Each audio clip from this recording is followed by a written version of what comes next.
What's up, boys and girls? Today, look at that. That is a whole beef neck. It's basically cut off the chuck roll. It's got nice marbling. A little less of the intermuscular than that a brisket would have, things like that.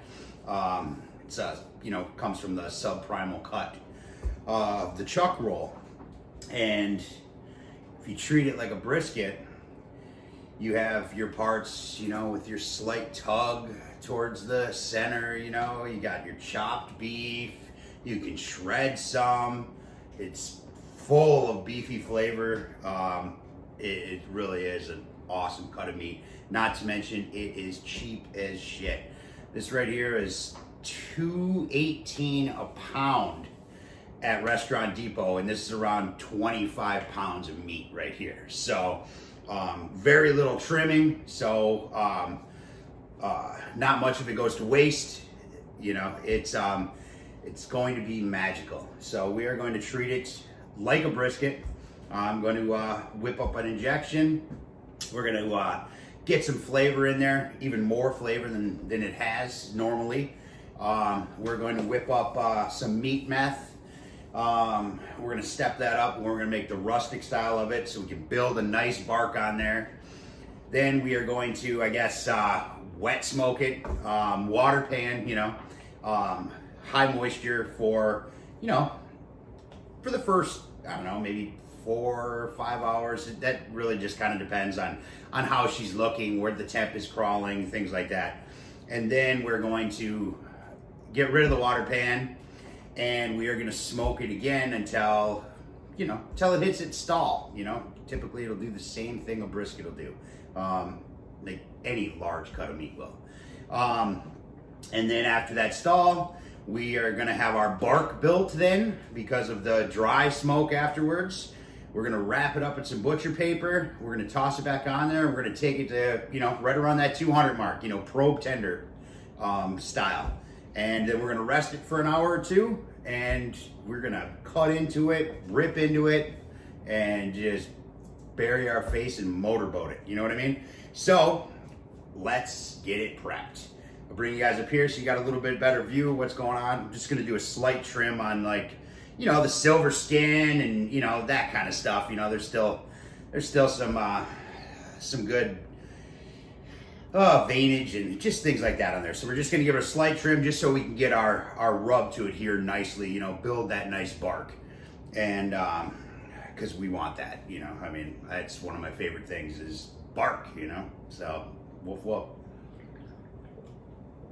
So let me get you up here. Let's get a better view, and let's get working on this big boy.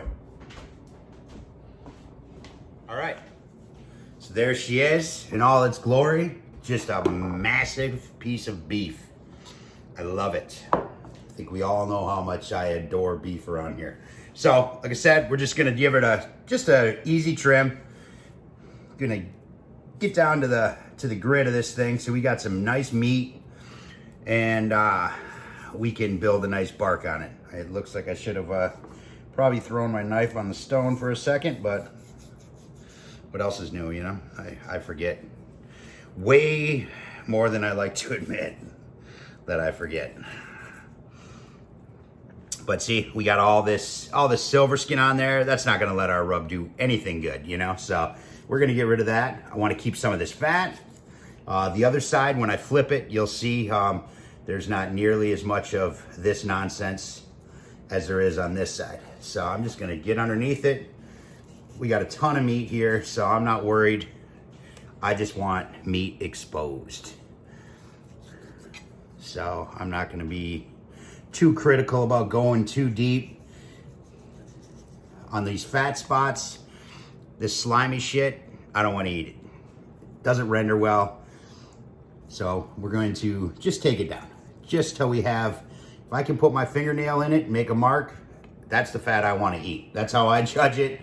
That's what I go by. If it springs back after I lift my finger off it, then I don't want to eat it. So I could be wrong, but it's the way I do it. I'm just gonna keep on a section here, just whittling away. Be a lot easier if my knife was sharper, but what can you do, man? I'm excited about this. We're gonna get this prepped. I'm probably gonna put it on around, excuse me, probably gonna put it on around 3. That's what my plan is, 3:30. But you know, real talk, I usually end up not getting anything done till around 4, anytime I plan. So I always put myself with the good intentions of really getting at this thing in the morning. And plan accordingly. So if I say 3, I probably mean 4, which means it'll be done on time still. So yeah, this here, I'm just gonna lose this whole thing right here because that's not doing anything for us, guys. We're gonna get it right down in there. Want to keep the integrity of the beef, you know. I mean, we're not gonna be able to get it all. There's some that run inside, and you know, this is just a whole cluster of meat, you know. So, but we're gonna do our best. That's all we can do. I know this is a big chunk of meat. Could be a little bit intimidating, but seriously, it's beef, man, you know, and you know, there's 2 types. You got the lean beef, and then you got the muscle stuff, you know, things like that. If you treat it the same, you know, if you've done a brisket, you can do something like this just as easily and just as well, you know? So if you walk into a store and you see this massive cluster of meat, just be like, you know, even do a quick Google, you know, and literally it'll tell you where that cut comes from, and then you'll get an idea of like, how should I treat this thing, you know?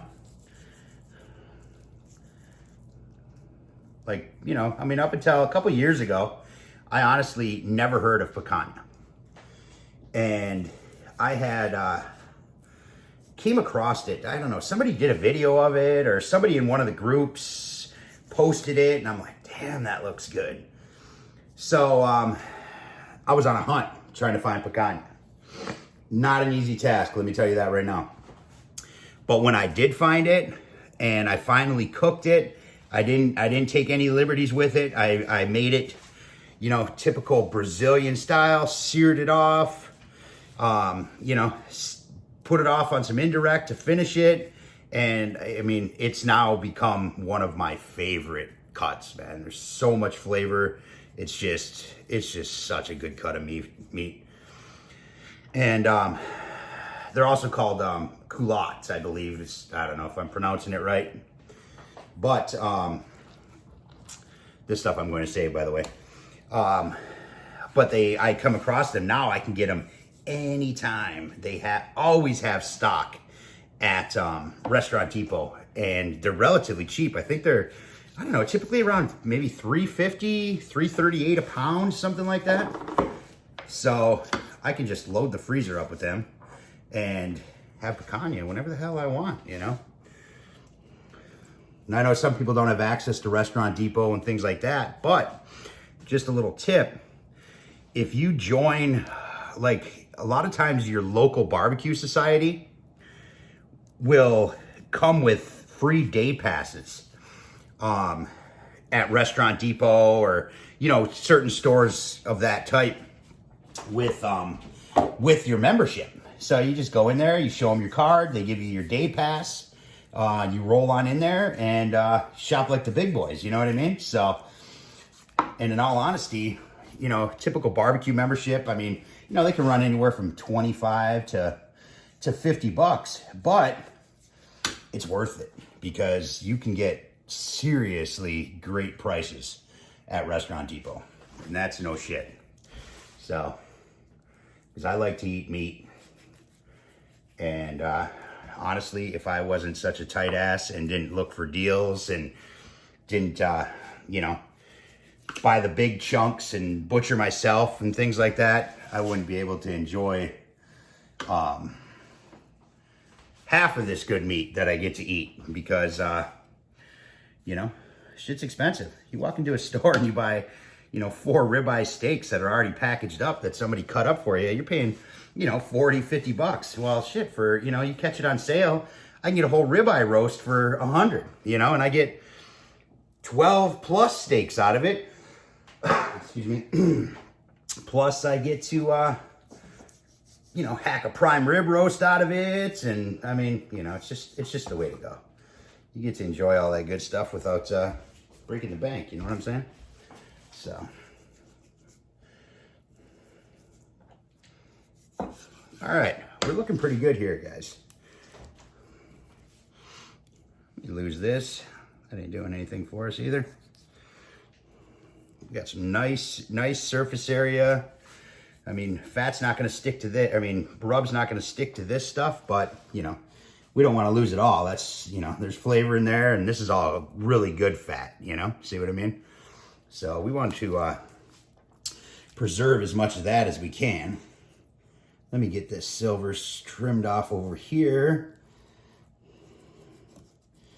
Now, any of the extra meat that you pull off, fantastic for burger grind. You know, minus the stringy fat, of course. But you pull that stuff out of there, man. This is, you know, essentially a lot of butchers, they'll take these types off of the chuck, and, you know, the stuff ends up in the grinder, man. So,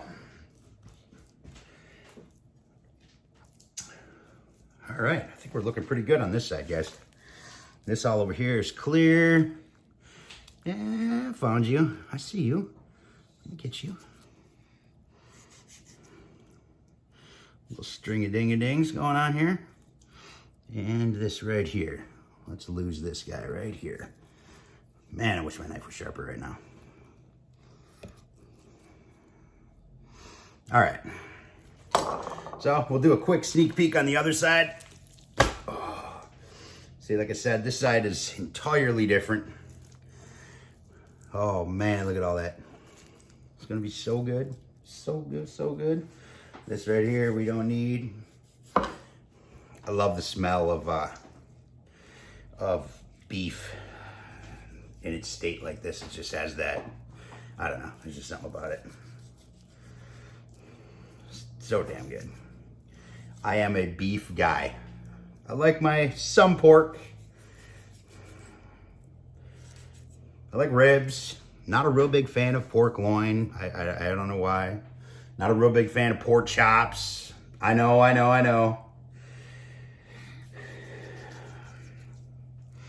But when it comes to beef, man, that's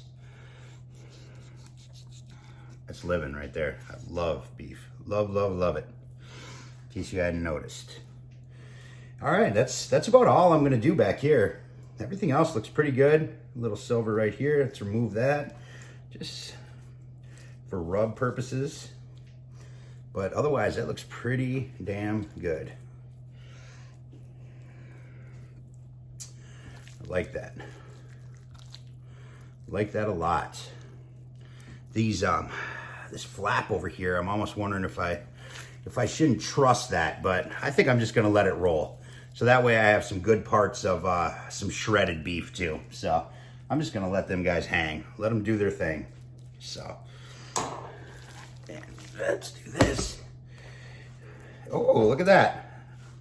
We just exposed some silver skin I missed over here. I don't know how, that's a massive chunk.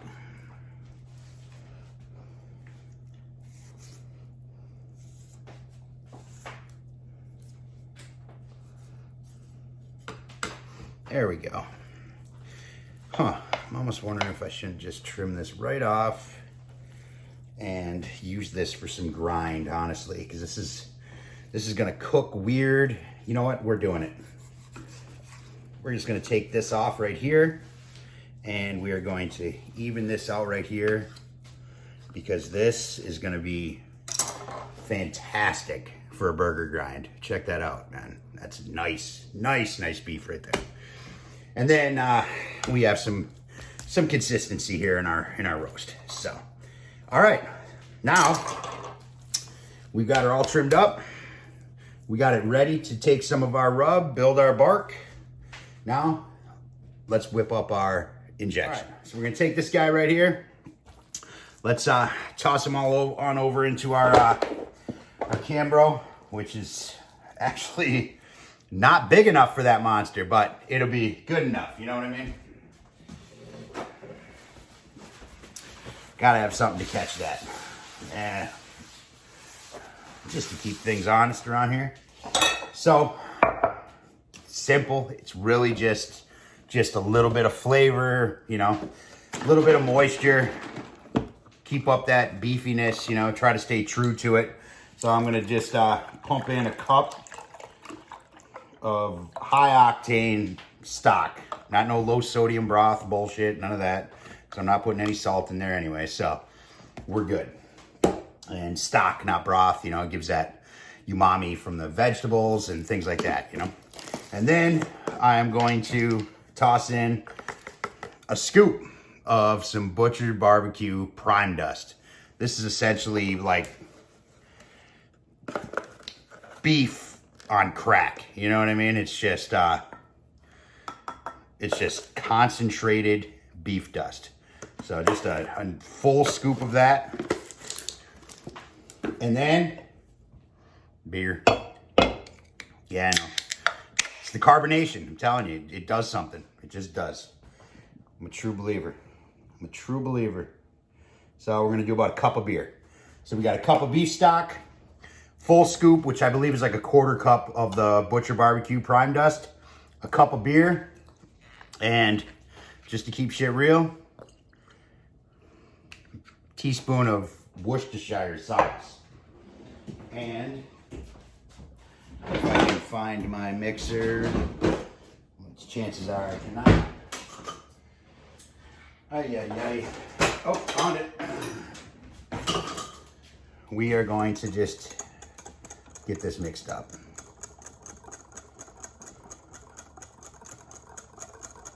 Best we can.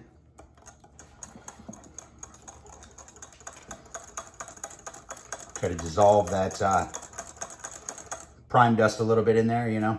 Otherwise it gets clumpy and it's a whole other thing.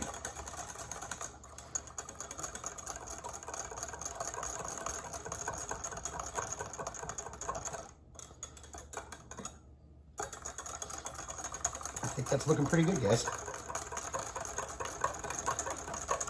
All right. Now, let's inject, shall we?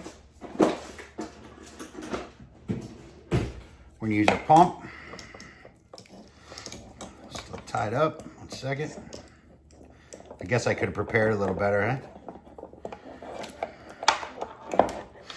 All right. Now, we are gonna set this guy at the full 15. And let me move this over here.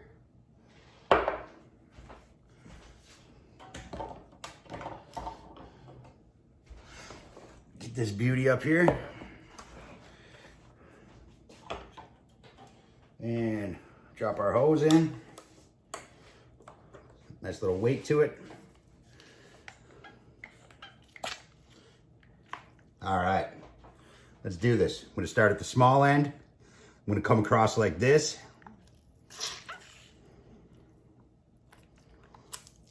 Oh, try not to let it leave the meat. We're pumping a good amount in at the same time with it setting like that, so.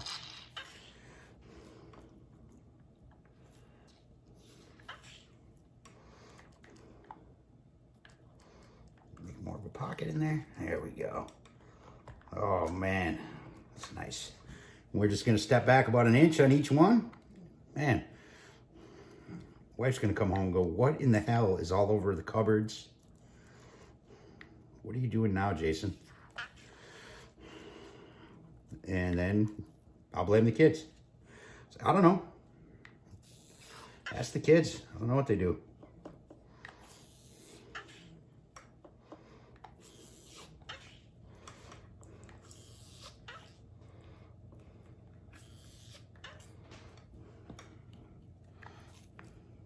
about an inch grid. Even in the fat zones, because you want that fat to have that flavor when it renders.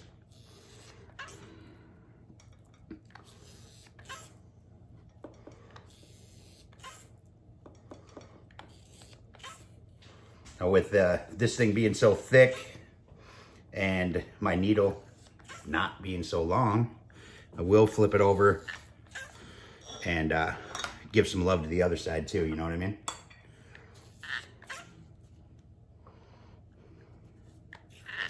I mean, we don't need much in here. It's gonna have moisture no matter how we slice it, so. But this just fortifies everything, you know? In my opinion, of course.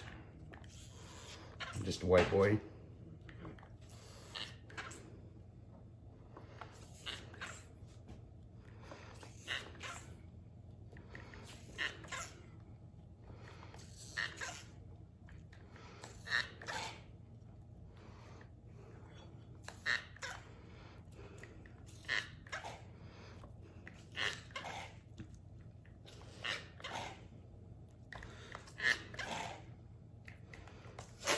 Oh shit.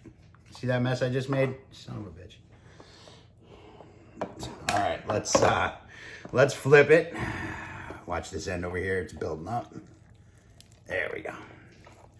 And we're just gonna hit a little bit on this thick end over here. We've pretty much penetrated all the way from the other side, so I'm not really concerned with that. So we'll just burn the rest of these, rest of this up right here. Yeah, starting right on here. And we'll just pump it in there. If it looks like it hasn't seen its day, give it some, you know?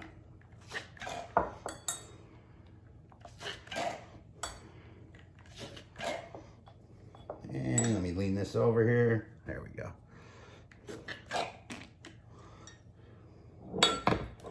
Having a hell of a time here, guys. There we go.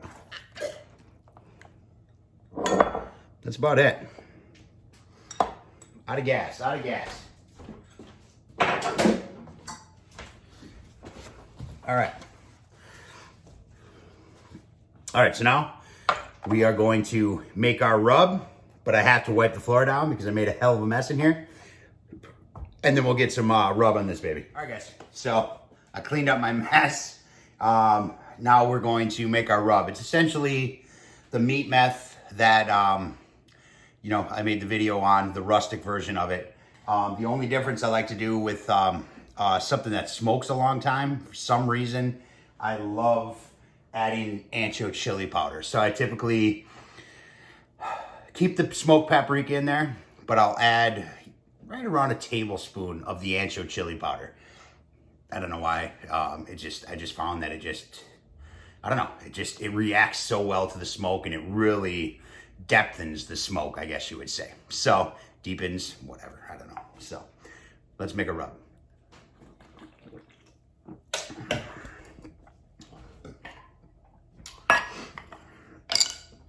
So we got our salt, of course. Maldon Flake.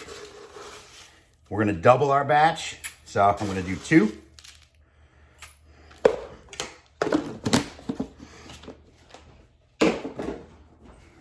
Got our quarter cracked black. Again, doubling, so I'm gonna do 2. I'm not afraid about heapers on that pepper either. You can never have too much pepper on beef, in my opinion. And then we're gonna do a double whammy of the chopped garlic.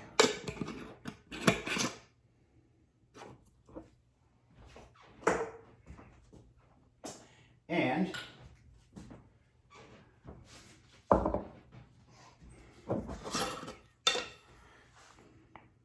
our smoked pap. Always equal parts to the salt and pepper, for me anyway. Now we're gonna toss in a single Ancho chili. Look at the color on that. Man, I love that color. And our chopped, oh shit, what is this? Wrong one, sorry. Chopped onion.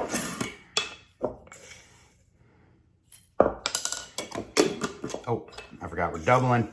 Man, oh man, I'm losing my mind, guys. Okay, now we are going to get our fortifiers in there. We're gonna do our garlic, which since we are doubling, we're doing 2 teaspoons. Granulated garlic. Again, granulated onion.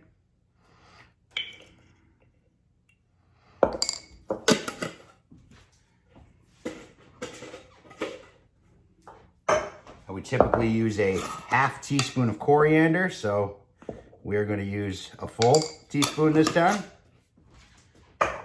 And we're doubling our cayenne. Yes, I know, but I'm telling you, you can adjust that, but it honestly isn't that spicy. It really does blend together well. And we usually use about 1/4 to 1/2 of turmeric, so I'm gonna go just a light teaspoon with the turmeric. Maybe, if it allows me to do that.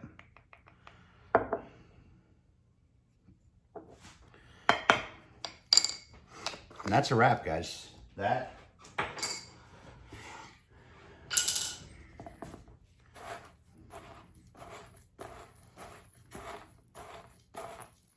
should have used a bigger bowl.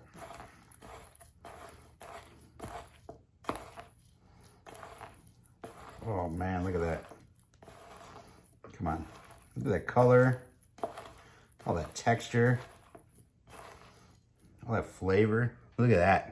Man, it's gonna be good. All right. So I'm gonna start with the side that I plan on cooking down, which is this guy right here. And not using a binder. It's plenty moist. It's not going anywhere. It's gonna rest in the fridge until 3 o'clock tonight. It's just, it's not necessary. I don't know. You can use a binder. I mean, that's, you know, that's your deal. I won't be mad, I promise. You do you. I just don't use them. I feel like they create a barrier. I like my rub to have a chance to just soak into that meat. I don't oil meat. I don't, you know, you're essentially putting a coating before the rub. And I just don't see the reason for it. I don't want any hate mail for it. It's just what I believe, and I don't know. That's how it goes. I'm gonna make sure I get into any of these cracks. I'm not gonna get too crazy in the cracks because, you know, there's gonna be a lot of moisture building up and we don't want it to be like sand, you know. It'll get gritty on us. So try to get these sides the best I can on each one. It's hard to with this Cambro because it's a little bit too small for this monster, but we're gonna work it out. And we're just gonna give her some love. Try to keep it honest when I flip it. It's gonna be sitting on top of it anyway, so it'll all get back there. But I don't wanna lose too much when I roll this big guy, you know what I'm saying? All right, now let's flip her to our upside. Just like so. Look at that.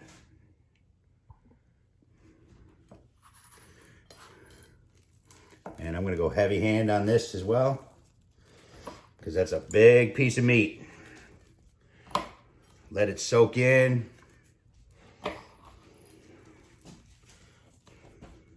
Let it get to know it.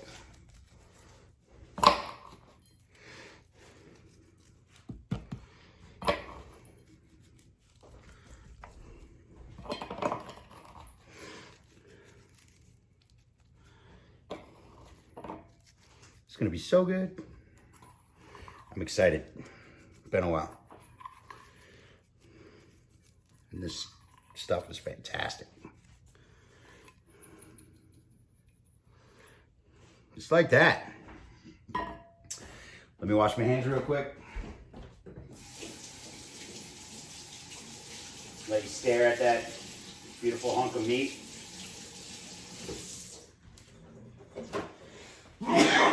Excuse me. Wow. Woo. I turned my head. All right, so there she is. Look at that. Come on. Oh, it smells so good. I'd eat it right now. All right, guys, that's it. I'm going to let this open air for a little while. I'm not going to cover it, nothing like that.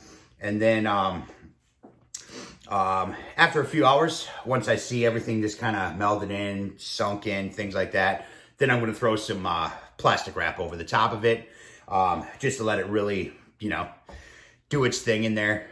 And we'll pull her out about 3:30 and we'll fire up, we'll pull a few shots of espresso, wake up, smoke a butt, and see what the SmokeFire's got.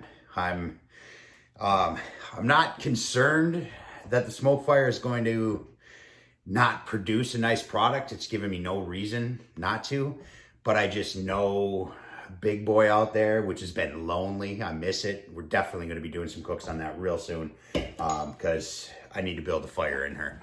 But it just does so good with these big pieces of meat. It's just it's an awesome machine, man.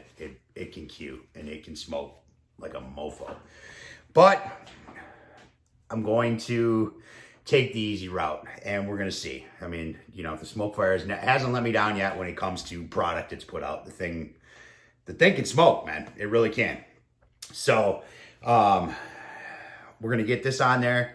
I'm going to have it directly over the flavorizer bars because that's what it's supposed to be.